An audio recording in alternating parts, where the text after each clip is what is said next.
Good afternoon, everyone. This is Iyad Ghulam on behalf of SMB Capital. I would like to welcome you to a conference call with Arabian Drilling Management regarding Q2 24 earning results of the company. We will first listen to the management feedback. Following this, we will open the floor to questions. Arabian Drilling Management, please begin with your feedback. Thank you, Iyad. Assalamu alaikum. Good afternoon, everyone, and welcome to Arabian Drilling earnings call for the second quarter of 2024. Our thanks to SNB Capital for hosting this call. We announced our financial result yesterday, and the documents are available on our investor relations website. As usual, we must start with the disclaimer, so I invite you to read it at your convenience. Let me now introduce our speaker for today's call. First, we will get a performance overview from our CEO, Mr. Ghassan Mirdad. Then our CFO, Mr. Ubair Lafi, will take us through the financial performance. The agenda for today's session will cover various topics, including key milestones, a review of our operational and financial performance, and forward-looking guidance. We will then open the floor for your questions. I would like now to hand over to our CEO, Mr. Ghassan Mirdad. Thank you for the introduction, Jamal. Assalamu alaikum and heartfelt welcome to all participants joining us for the earnings call today. We will begin with a brief overview of this quarter and year to date. We delivered strong growth with excellent operational execution, solid financials, and we have many achievements to celebrate, despite the offshore suspension taking effect. On the achievement front, let me start by congratulating and thanking the team that are doing a remarkable job in deploying the unconventional rigs, including the project team, logistics team, operational, safety, and HR on the people side. We managed to reduce the deployment of our rigs from the original plan 70 days to 45 days from the arrival time at port to start drilling on site. This would not have been possible without the support of our client and the Dammam port authorities. Starting with operation. Our total available fleet has increased from 49 to 53 due to the startup of the 4 unconventional rigs. However, our utilization rate decreased to 91% due to the offshore suspension. Our 36-month rig efficiency index stays consistently strong at 94%. Over the quarter, our rig move business continued to bring value with 1.1 days saved per rig move, with a total of 38 rig moves. On the safety and sustainability front, this remains our top priority, and we have a few milestones to celebrate. We are very proud to announce that 7 rigs reached significant milestones with an accumulated 63 years without any lost time injury, which is an average of 9 years with no lost time injury incident per rig. On the sustainability front, we launched 3 projects focused on reducing CO2 emissions using battery pack, solar panels, and LED lights. We also published our 2023 sustainability report, which explains in detail all our strategies, achievements, and goals. Moving to the financial highlights, which Ubair will cover later in more details. Compared to H1 last year, both our revenue and EBITDA showed strong growth of 21% and 20% respectively. Our EBITDA level was 41% this quarter, which is in line with our expectations. We have also declared a dividend of 1.35 riyals per share. On the growth front, we have good news. As mentioned earlier, we see the benefit of our outstanding unconventional rigs deployment, with 5 out of 10 rigs have started their drilling contract to date. The remaining 5 rigs are expected to start between now and September, with 2 rigs starting this month in August, the three rigs from the second award will come online before year end instead of Q1 next year, 2025. We also plan to diversify our revenue stream by providing training services to other companies. We have excellent facilities and international well-controlled training accreditation that we intended to convert from a cost center to a profit center. We are working with the local authorities to get certified to provide the training locally. Let's now have a look at the last contract and rig activity update. This quarter, 2 offshore rigs have begun their 1-year suspension, and 1 rig ended its contract at the end of June, as previously announced. Part of our technical strategy was to have leased rigs that can be returned at the end of the offshore development project in 2027, and to de-risk our offshore exposure. This enables us to return the rigs quickly with minimal cost, and the 2 leased rigs will be returned as part of any further rig count reduction. This may include the leased rigs currently under discussion for suspension. On the positive side, a 1-year contract extension was signed with our client KGO, Khafji Joint Operation, and we are positioning ourselves with multiple opportunities in Southeast Asia. On the land rig activity side, we see continuous growth in the gas sector in both conventional and unconventional, and we expect another round of tenders to come. As mentioned, we started drilling operation for 5 unconventional rigs, with the 13 rigs expected to be online by year end. We also see an opportunity to reposition rigs from oil to gas to improve margin over time in the land sector. Let's now discuss our backlog. The backlog of 11 billion was approximately 800 million lower compared to last quarter, with approximately 900 million of revenue consumed in Q2, partially offset by the additional of 100 million as we secured a 1-year extension for one of the offshore contract with KGO. We have 6 rigs rolling off contract in 2024, of which 2 are offshore and 4 are land. On the 2 offshore rigs, 1 rig is part of the 3 currently suspended rigs, and the other is our MPSV, which we expect to renew in Q4. On the 4 land rigs, 2 are under negotiation, 1 is under maintenance, and 1 received a 1-year extension in July. Moving on to the next slide, we continue to have strong operational KPIs. Looking at the top left, we kept the Aramco Rig Efficiency Index at a very high level of 94.1% in Q2, with 92% of our rig scoring in high and superior performance category, which is the highest score achieved in the last 4 quarters. Please note that these numbers are company estimates, as we have not yet received the Aramco data. On the lower left graph, you can see that our quarterly MPT increased to 1.61%, which was higher than the previous quarter. Unexpected service quality events can have an impact on NPT and at any point of time until an investigation is completed to understand the root cause. Following the investigation, the MPT will be allocated to the concerned service provider depending on the outcome. On the top right, our rig move performance was also consistently strong, with an average of 1.1 days saved per rig move. If you multiply the 1.1 days saved by the number of rig moves completed, we have effectively gained an additional 42 drilling days in Q2.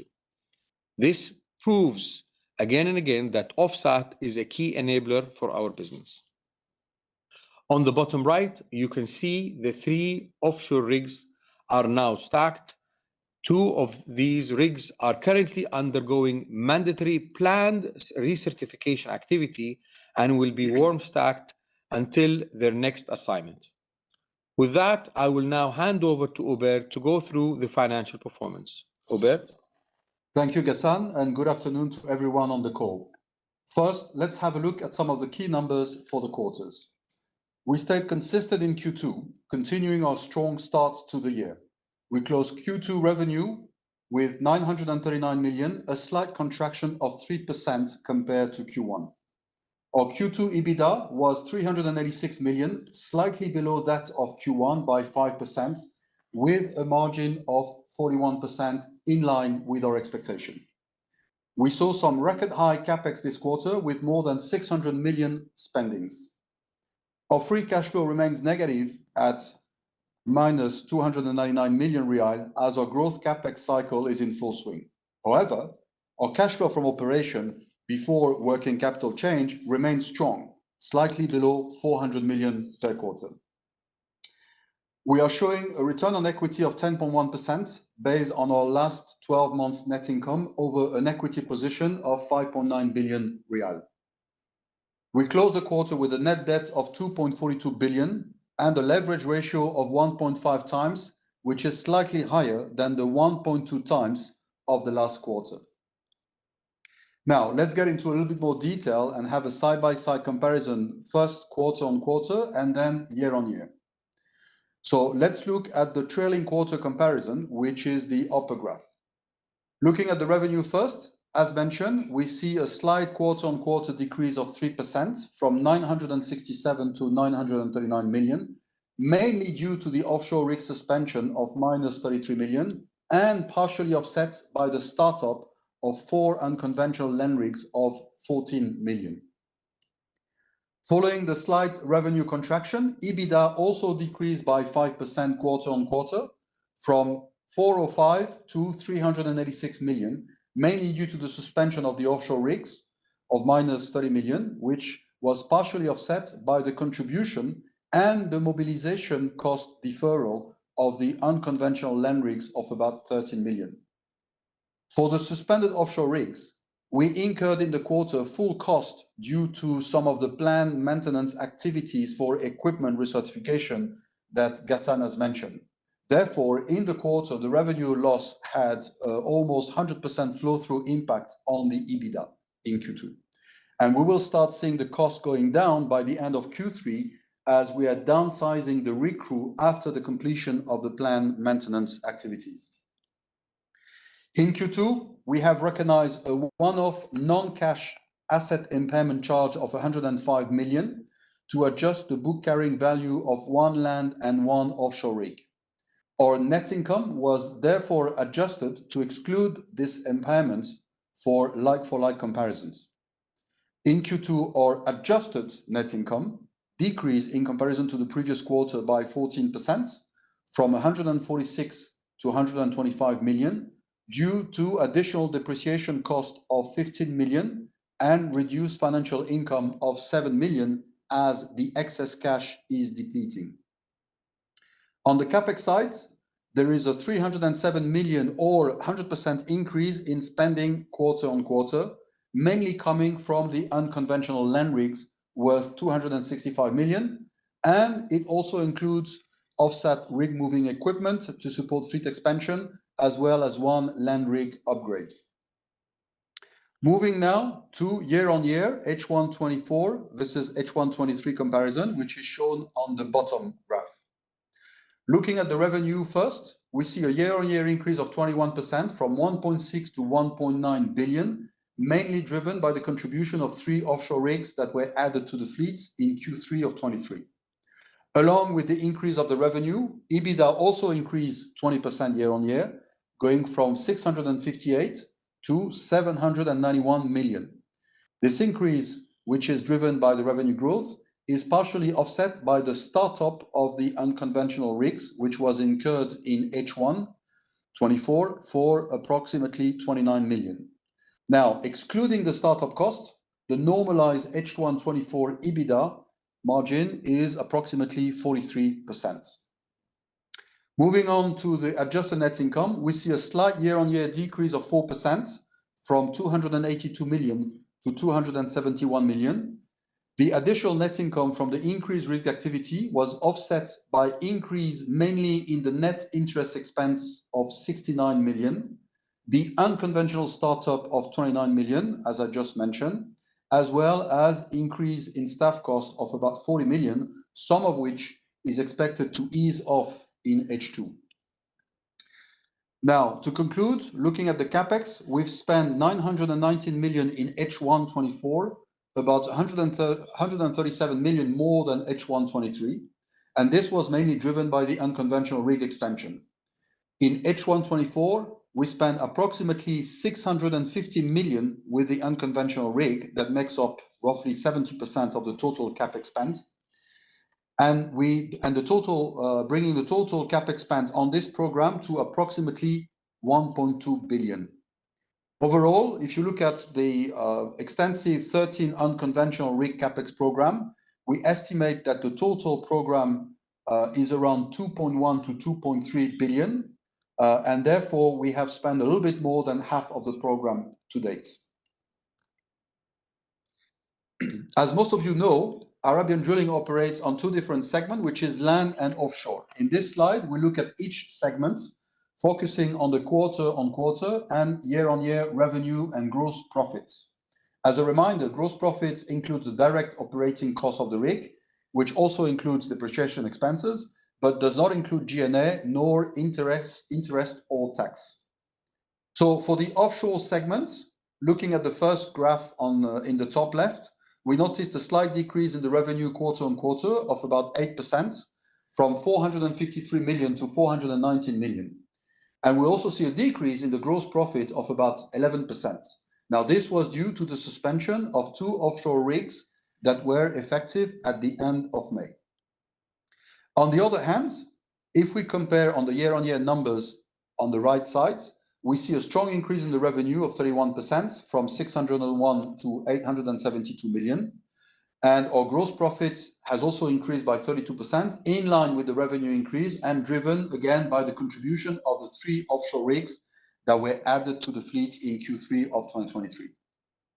Now, moving on to the land segment, which is on the bottom, which is the bottom graph, there are a lot of moving parts that makes the side-by-side comparison uneasy. And as we move into H2, we expect to see our cost basis and profit normalize and gel into a more steady-state business. So starting off with the quarter-on-quarter revenue, there is a slight increase of about 1% from 514 to 520 million. And this was due to the startup of the unconventional land rigs in Q2, which brought an additional 14 million of revenue, partially offset by a mobilization fee and a well site preparation fee that we recognized in Q1 of about 11 million. We also see a decrease in the gross profit of about 18%, with a lot of ups and downs offsetting each other. But overall, most of the Q-on-Q variance boils down to a one-off credit of 16 million that we recognize in Q1 related to downsizing the payout of a retention plan that was introduced mid-2022. Going to the year-on-year number, we see a revenue increase of about 6%, going from 969 million to just over 1 billion. This increase of 65 million is mainly coming from the additional rig activity of 33 million, including the 14 million from the unconventional, as mentioned several times, as well as higher rig move revenue and client chargebacks on reimbursable logistic services. On the other hand, we saw a decrease in gross profit of about 35%. The contribution from the additional revenue was offset by the startup of the unconventional land rigs of about 29 million, as well as in the depreciation base of about 34 million, including 8 million for the 4 unconventional rig that started in Q2. The next slide is a cash flow bridge that provides a snapshot on the cash movement for the 6 months period. So overall, we started with a cash position of 1.4 billion, to which we added net income before tax of 166 million and non-cash item of 613 million.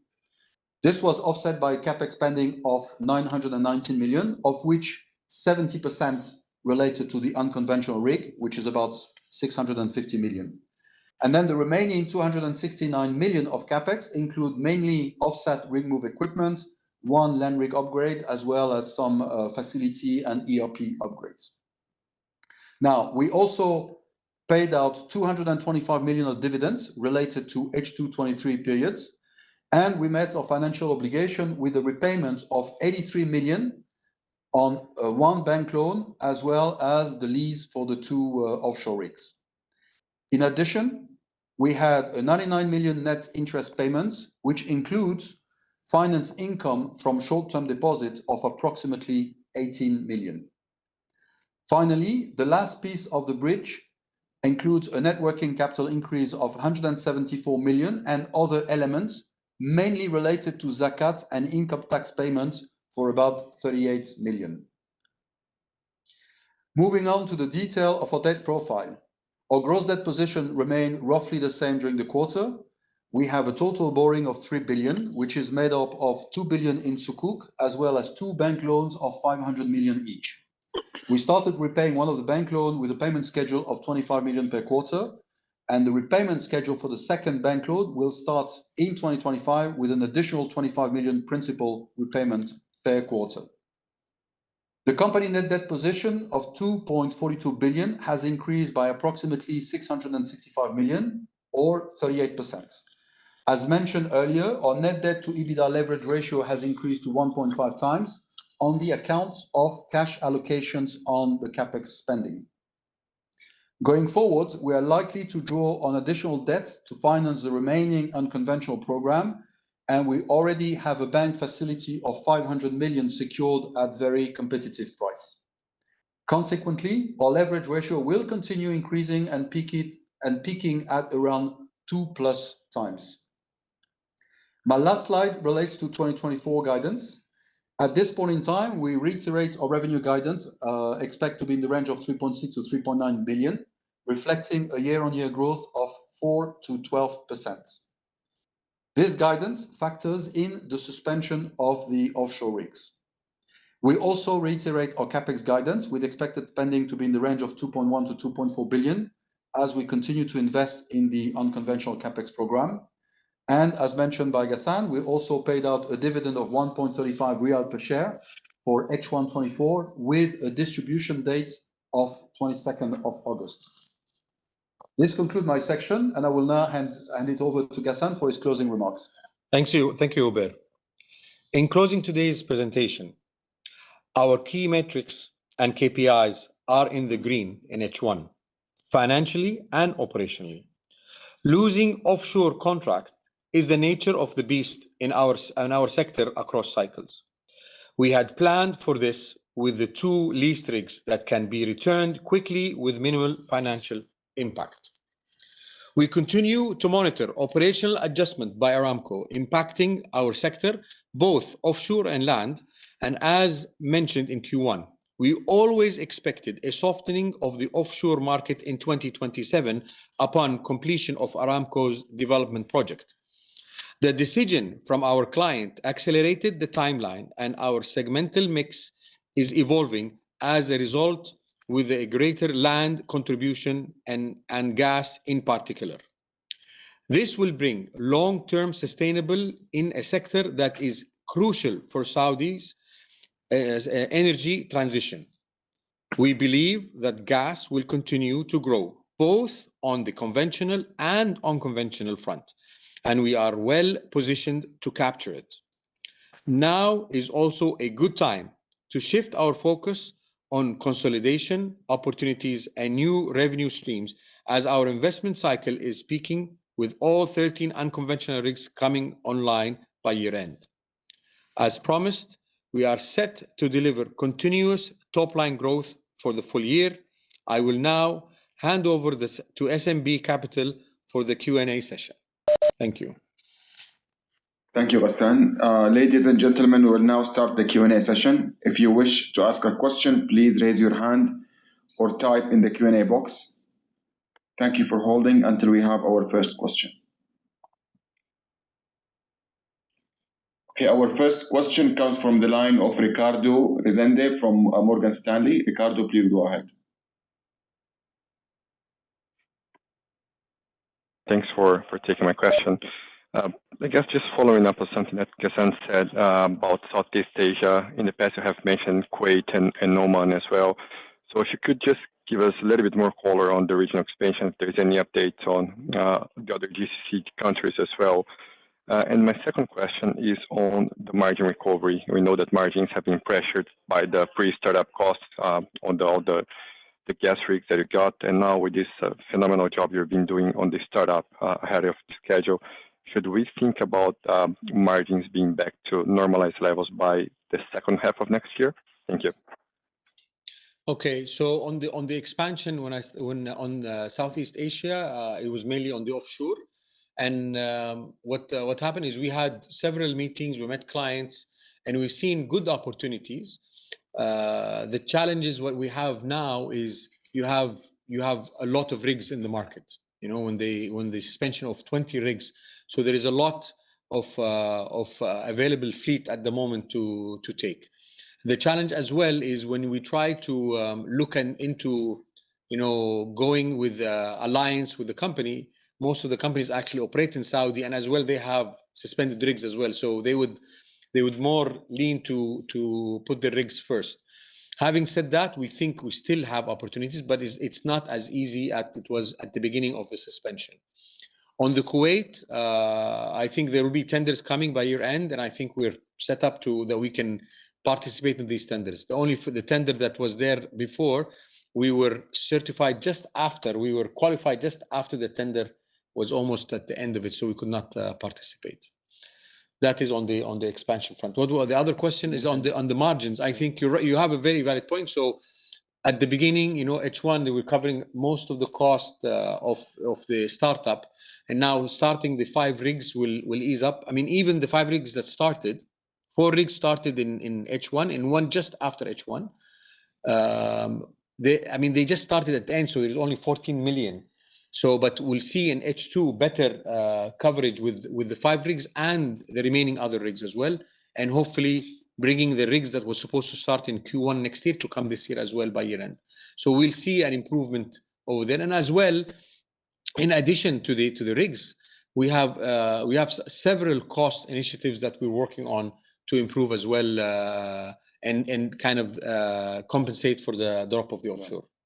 Yeah. If I may just add, I think that in terms of margin, what we're thinking is that obviously the offshore will impact in the short term of margin, but it will be offset by the unconventional that are going to come online. I mean, you know, we expect that, you know, the unconventional will bring about 250 to 300 million in H2 in additional revenue, and with margin that are accretive to the land segment, the margin are going to be in the mid 30s percentage points around.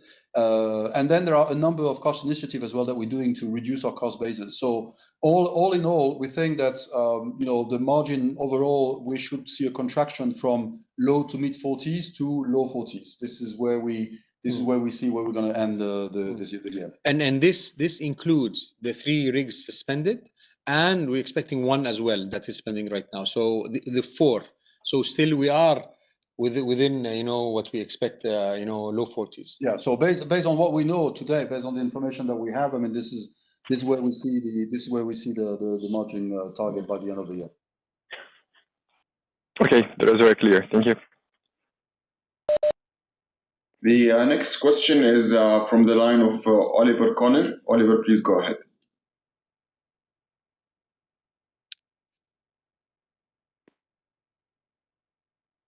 Question was just on the unconventional piece. You mentioned around possibly a new tender coming through. I'd seen that Aramco being quite busy with a few packages, and it mentioned 23 unconventional rigs coming. I'm just trying to get a sense of the order of magnitude that you see in terms of unconventional rigs to tender later this year.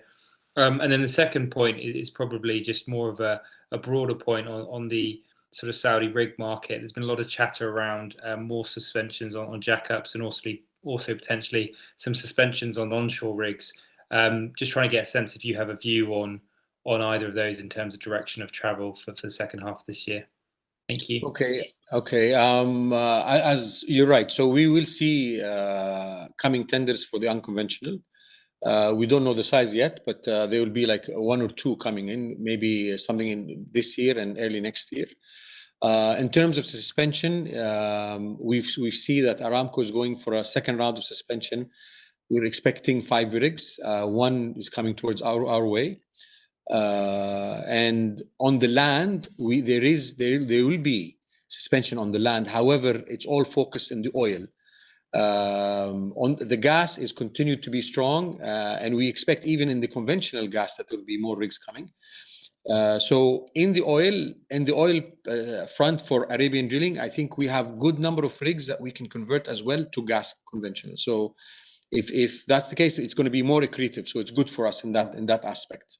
Yeah, I think, just to be clear, I think the oil, the land rig and the oil, some of them are the least accretive rigs that we have because they are at very low day rates. So, if any of those rigs get suspended, I mean, to be honest, it's not going to move the needle at all. I mean, if anything, it will give us the opportunity to reposition some of the rigs for the gas that for which we still see the growth coming. With minimal capex. Yeah.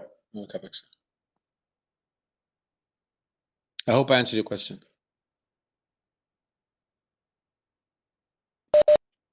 The next question is from the line of Jared. Jared, please go ahead.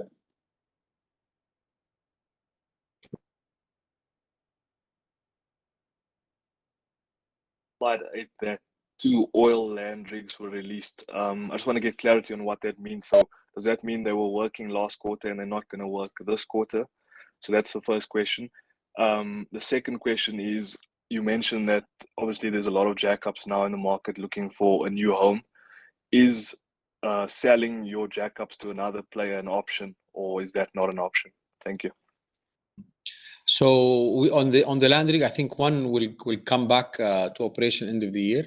And I think if there is any suspension on the land rigs, I think it's just temporary, not like the offshore. I think the offshore is, once the suspension is there, is there. But in the land, I think it will rebound next year. In terms of the sale, yeah, we're open if there is an opportunity that to sell. Yes, I mean, we're looking at one of the rigs that was actually came to an end of a contract, and we did not renew it. It's a rig that is more than 40 years old, and we were thinking of selling it because if we upgraded it, it's going to cost us more than 25 million, and then if we keep it and then we get it suspended, then you wasted your money. So we are open for selling the rig as well. And actually, there is a couple of contacts they're asking for it as well. Okay, thank you.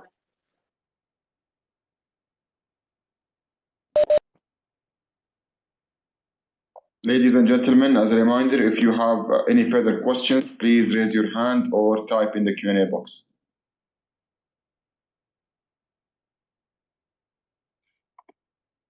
We have a follow-up question from Ricardo. Ricardo, please go ahead. Hi, just a follow-up, and apologies if I didn't understand it correctly.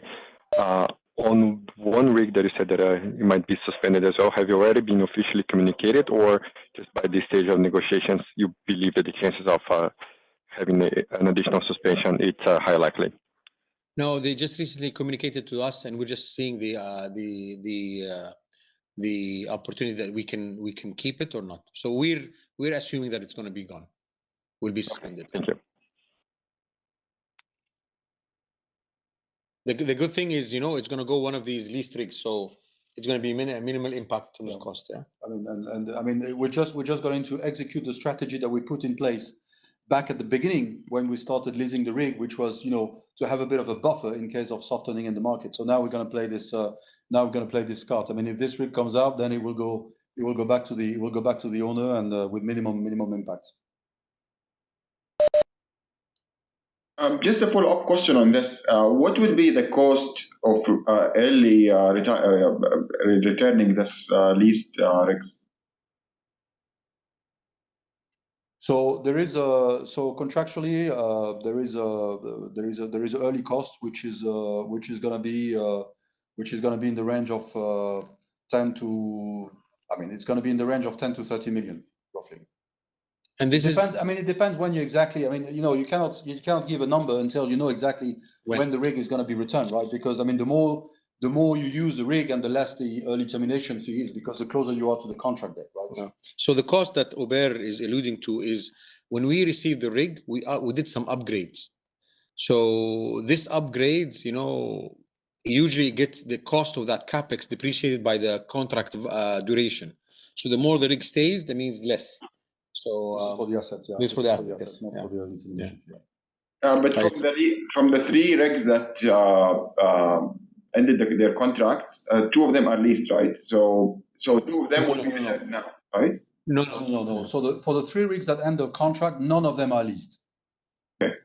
Actually, two suspension and one ended. So two suspended, and one whose contract was not renewed. So these are assets that we fully own. Now we're talking about a fourth suspension, and this fourth suspension relates to a lease rig. So this is why we're saying this one, you know, this one is the buffer, and we're just going to return it to the owner. I mean, the two lease rigs that we took, again, they were never parts. They were a buffer, and it was a bit of a tactical move from our side, just to make sure that, you know, we have some excess capacity that we can easily get rid of, because we thought that at the end of the completion of the development program, there will be a bit of a softening in the market. So all we do is we're just returning them to the owners a bit earlier than planned. That's all. But it was part of the strategy. And this, I mean, the decision that we took at the time is something that now we can see is serving us well. Now, I want to highlight one thing that is very, very important that might come to your mind. Why we did not release in the three rigs that was suspended before, why didn't we release the leased rigs initially? And the reason for that, we did a full cost benefit analysis. And what we saw is, imagine I released those two leased rigs. I have two rigs that are right now doing major certification, which takes a month to 2 months. That was planned part of this year. So if I suspend these two and as well release two, that means I have 4 rigs of an average of 4 months that's going to go from my revenue bottom line. Plus of, you know, the mobilization of the year. So it was a decision looking at cost. So this, I think, now is playing off very well for us. We're upgrading, we're recertifying the rig, and it's in the final stages to be ready to be deployed anywhere. And now we're going with the leased rigs going. If one comes, it's going to be one of the leased rigs right now. One thing that I would like to clarify as well on the lease rig. So the early termination fee that we just mentioned is also going to be offset by the fact that we will have an accelerated recognition of the deferred mobilization revenue, because, you know, as the rig were received, the rigs were coming with a mobilization fee, and the revenue was recognized over the 3 years of the contract. So if the rig is returned earlier, you will have an early termination fee, but that early termination fee will be more than offset by the accelerated recognition of the deferred mobilization revenue. I hope I'm making myself clear. Yes, that's clear. Ladies and gentlemen, a kind reminder: if you have any more questions, please type in the Q&A box or raise your hand. We have a question from Ibrahim Atiyah. Ibrahim, please go ahead.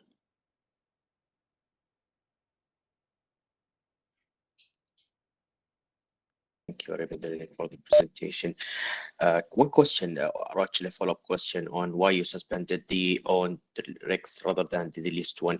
So the question, can you going forward replace the owned by the leased one instead of marketing the owned one? It is a possibility, yes. It is a possibility.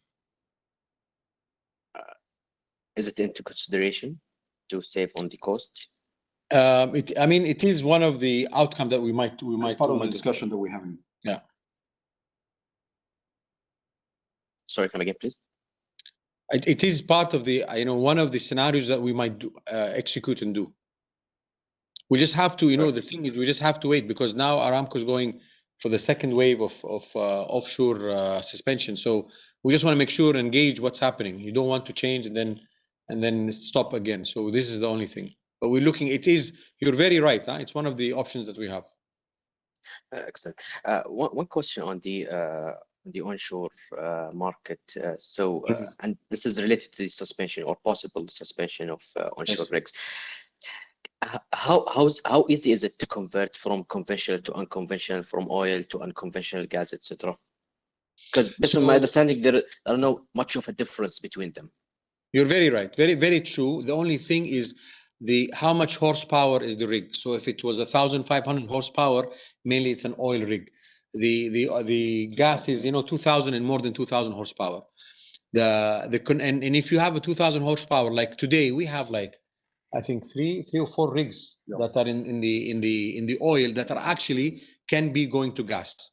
And all you have to do is update some of the equipment like POPs, choke manifold, some of the, I mean, it's 5 to 10 million of an upgrade if you need to, if you don't have the equipment.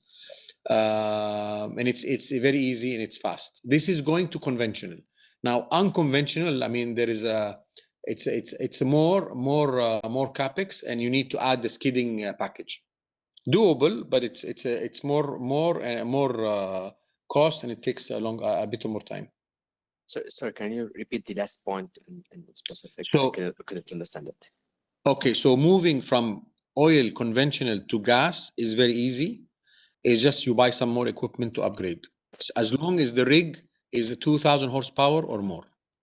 Now, to go to unconventional, it will need more capex. You need to do the skidding, and it takes a longer time. Okay. Excellent, perfect. But the high spec in the oil shouldn't be margin accretive and profitability accretive, because you mentioned the one that will be suspended is a lower return profile rigs, right? Yes. So if you move to gas, which is the fastest and easiest to go to gas conventional, it's more accretive. It will be accretive. Accretive, yes. And even the upgrade is well justified by good return profile. The upgrades in terms of so the upgrade, you're right. So the upgrade is $5 to $10 million, but some of the equipment we might have already actually. So you don't have not all the rigs that you need to acquire these equipment. Some of them we have already. All right, perfect. Thank you so much, Mr. Hassan. And I mean, just to add to your question is, I mean, the focus in gas. We've seen what the minister said on the gas. We've seen what the CEO of Saudi Aramco talked about the gas. The exploration that happened in the empty quarter, the unconventional is growing. So there is a lot of focus on gas, and this is good news for us. And I think Arabian Drilling is set where we have a very good base. That we can grow there, be it from our fleet. If there is a suspension in the oil, it'll be very good for us. Excellent. And probably I have one more question on the conventional gas. So we were in the wait and see mode to see the actual profitability and the actual OPEX of these lands, and probably we are 2 months into this. So can you give us some indication of, was it higher than you expected, lower than what you are expecting? Yeah, so I think if you look, I mean, the 4 rigs came, literally in the tail end of H1, right? Yeah. So it was supposed to come in H2. We managed to push it ahead. Yeah, I think it's a bit too early to say, because honestly, if you look at this quarter, so the rig came towards the tail end of the quarter, and then within the quarter you have startup cost, you have deferred mobilization cost, you have operating costs. So it's really a mixed bag. So it's not too early to say. It's a bit too early to say. For sure, by Q3 we'll have a much clearer picture. But again, we're quite confident that those unconventional rig will be accretive to the overall land segments. Yeah. All right. Perfect. Thank you, Mr. Hassan. Thank you, Mr. Robert. Thank you. You're welcome.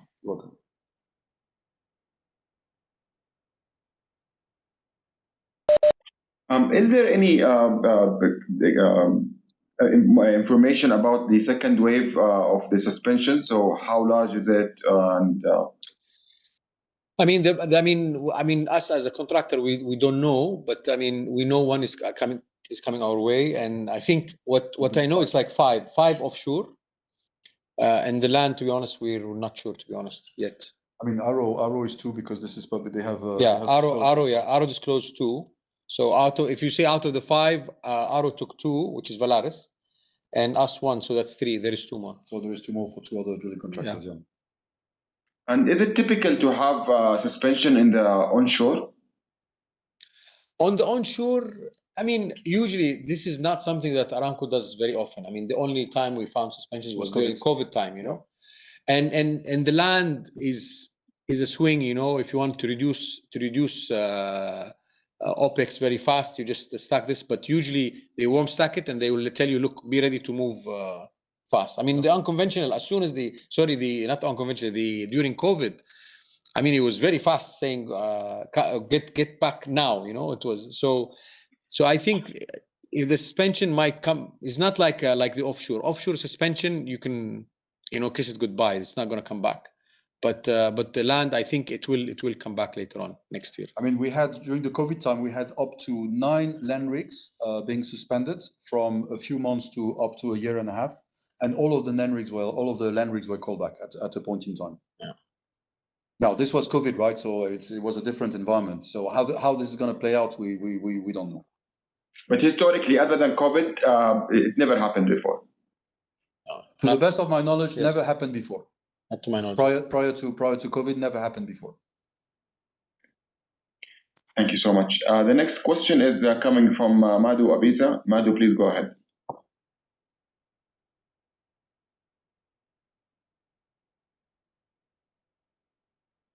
To suspension.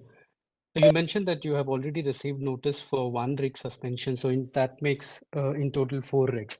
And then Yes. you're expecting another wave of suspension from Aramco. No, this is the second wave. This is the second Okay. wave. The 5 is the second wave. Okay, so in total 4 rigs are suspended as of now. Yes. Yeah. Okay. And of this 4 rigs, how many do you think you'll be able to redeploy in the overseas market by the end of this year? I'll be very honest, it's going to be a bit difficult. We are trying our best. We might sell. So out of the 4, 3 were suspended, and 1 that came to the end of the contract. So we have 4. The one that came to the end of the contract, you know, there is a chance maybe we can sell. We're doing our best, but as I said, you know, there is so much rigs in the market. So we're doing our best, but I think it's going to be challenging to have it this year. It will be a plus for this year. All right. So and will there be any compensation by Aramco, given that, you know, the suspension has been a bit unexpected, and now you're expecting an onshore also? So will there be any compensation? So if you look at the way they ask for the suspension, you know, you have let's say you have a new rig that came in. Usually in the new rig, you have a clause of early termination. What Aramco does, they release the old rigs that doesn't have a termination clause, and then you can negotiate that you want to shift to another rig. If there is an early termination, they'll tell you have to waive it. Otherwise, they will release the other rigs. So it's a very well managed by them, actually. Okay. They have a lot of rigs that are Very flexible. very flexible for them. Yeah, Very flexible for them.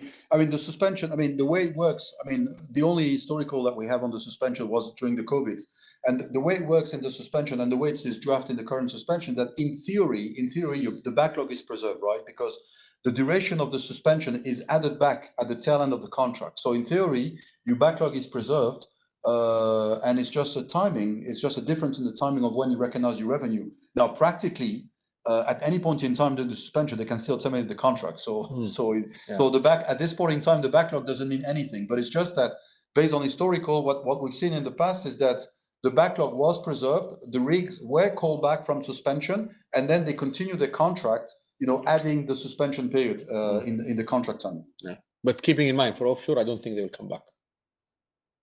Okay, and in case they come back, would they be, you know, paying you for, you know, the charges that you'll have to incur for redeploying those rigs? I mean, if they call, so if the rig goes out, you will. Aramco is. I mean, they were very supportive. They say, look, if you have another contract somewhere else, we will just terminate the contract. We'll just, you know, everything will be okay. So if they terminate the contract and they want the rig back, there is mobilization. There is, and usually it's a new contract, so you'll be more.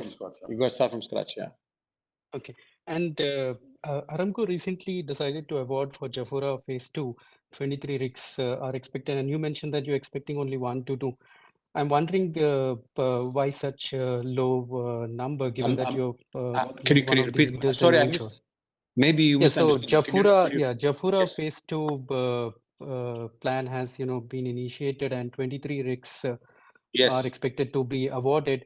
And you mentioned earlier in the call that you're expecting 1 to 2 coming your way. I'm 1 to 2 wondering round of tenders. why No, only no. 1 to 2? Okay, so the 23 rigs was the previous tender, which we won 13 rigs.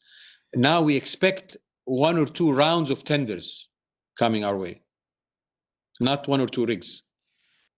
Okay, so how many rigs in total can we I mean, assume for yeah. Jafurah phase 1 and Jafurah phase 2? So the phase 1 that went out, that we won 13 out of 23. So that was phase 1. Phase 2, we'll see more tenders, and I think maybe it will be a two batches, but we're not sure. You know, it can be 5 to 10 rigs every tender. Okay, okay, clear. One last question on the 13 rigs. You mentioned that you're expecting it to be deployed by the end of this year, but earlier in your press release, 3 of them were supposed to start in Q1 2025. So Yes. if they're going to be deployed this year, will it be Q4? And is that the reason Yes. that you're keeping your revenue guidance intact despite 1 rig suspension? I think having the rig, the 5 rigs starting ahead of time was one. These rigs will come end of. I don't think they will have much impact. The one that is coming, what's supposed to come next year, will come this year. Will be very, very minimal impact. They'll come in Q4, maybe the last month or last November, December. Yeah. I mean, the reason why we kept the guidance, the revenue guidance, the same is because when this revenue guidance was published the first time around, it already included that there will be some rig suspensions. So we had assumed already some rig suspension, and now, now there is the rig number 4, which is coming to us, and that rig number 4, as I said, I mean, from a revenue standpoint, is not. I mean, you know, there's going to be an accelerated revenue because of the deferred mobilization. So we're still within the guidance. We're still very comfortable with the guidance. But rig 4 was not expected. No. It was not. We were not expecting that rig 4. No, again, this is based on what we know today, right? I mean, tomorrow something else comes, and then. Yeah. But based on what we know today, I mean, we're comfortable reiterating the guidance because we already had cooked in the guidance that there might be some rig suspension, and this was done since the guidance was first published. Yeah, we're still trying. We're still trying with Aramco to revert the decision, but let's assume the worst is better. Okay, clear. Thank you. I have 2 questions. One about the cost of the suspended offshore rigs. So the revenue will be stopped, of course, but the operating cost will continue for how long? So, as I said, the operating cost will continue until we finalize the completion of the planned maintenance activities. So these relates to certification of well control equipment and other equipment, which is a mandatory requirement. I mean, it's a certification of a cyclical nature. Every 5 years, you need to recertify your equipment. So as long as those activities are going on, basically, we'll keep most of the crew. And then when we finish, then basically we will start significantly downsizing the crew. And what we'll do is at the end of the day, we'll keep a skeleton crew looking after the 3 rigs, because the 3 rigs are physically in the same location, right? So we'll keep 1 crew on 1 rig looking after the 3 rigs. Yeah. So and we will see this downsizing towards the end of Q3 as we complete the ongoing maintenance activities. And just to add as well, some of these rigs that are being suspended, we're just shifting the crew to the unconventional. So it's so the cost of recruiting can reduce from that aspect as well. Now, of course, the offshore rig needs more people because you have the marine part, which we don't need in the land. Okay, another question is about, we heard that the competition in the onshore market is quite intense, especially from Chinese drillers. So is it the case, or how is it going? No, I mean, I think it's not just the Chinese. I mean, you're right, by the way, Chinese is there, but there's a lot of players. It's not like few. I mean, there's a lot of players in the land, and it's very It's not like the offshore where it goes up or it goes down very high cyclical. So but you have to understand the requirements of Aramco standards is very high. So the Chinese, they might be cheap, but they still have to obey with the standards of Saudi Aramco. So it makes them go up in cost. And are they competing in the unconventional as well? So I think this is a plus that I actually give credit to the team. I mean, the Chinese dominate the unconventional. They've been there for some time. They're the only players in the unconventional, yet we managed to penetrate with 13 rigs. So I think with having the Chinese and yet we penetrate, I think it was a good thing. And we'll try to see how we can accelerate our learning curve to show Saudi Aramco how can we do better. Okay, thank you. We have one more question in the Q&A box from Abdulaziz Al-Fallaj. He's asking, do you have a plan on how many rigs you are trying to bid for on the upcoming Jafurah tenders? I mean, to be honest, I think it's all about, if we can maintain the market share that we have, it's something that. But it's just, I mean, this is, I would say, I know how much numbers we want to bid for, but it's just strategically, I don't want my competition to know. So we plan to participate, but excuse me to refrain from answering this question, because if the competition knows how much I'm tackling, they can plan how they want to bid for it as well. Okay. I think that was the last question. Do you have any final remarks, Hassan Hubert? No, I would say thank you very much for the time. Thank you very much for your trust in Arabian Drilling. We all know that our stock got a strong hit than others. It's with this offshore suspension is an event that an event that happened, a bump on the road, and we just have to manage it. This is our job. It's the nature of the beast that we work with, and I think it's the trust that you guys given on our shoulders. We just have to manage how we can maintain the profitability of the company and as well grow. I mean, there is good news. Hopefully, we're looking at this is the best time for doing a transactional event, right? I mean, with all of what's happening right now, is the best time to look at, and we're evaluating different opportunities, and hopefully you see how we come strong out of this. And this offshore bump on the road is not something that's going to derail a growth trajectory. I mean, we've been saying for quite some time now that the next area of growth in Saudi is the gas. And we still see potential and we still see opportunities. So, and we will be there. Not to mention the expansion out of Saudi. Yes. Thank you very much. But SMB Capital would like to thank Arabian Drilling management for taking the time to conduct this call. We would like also thank all participants for attending. Wish you a pleasant day. Thank you. Assalamu alaikum. Thank you. Thank you. You may now disconnect.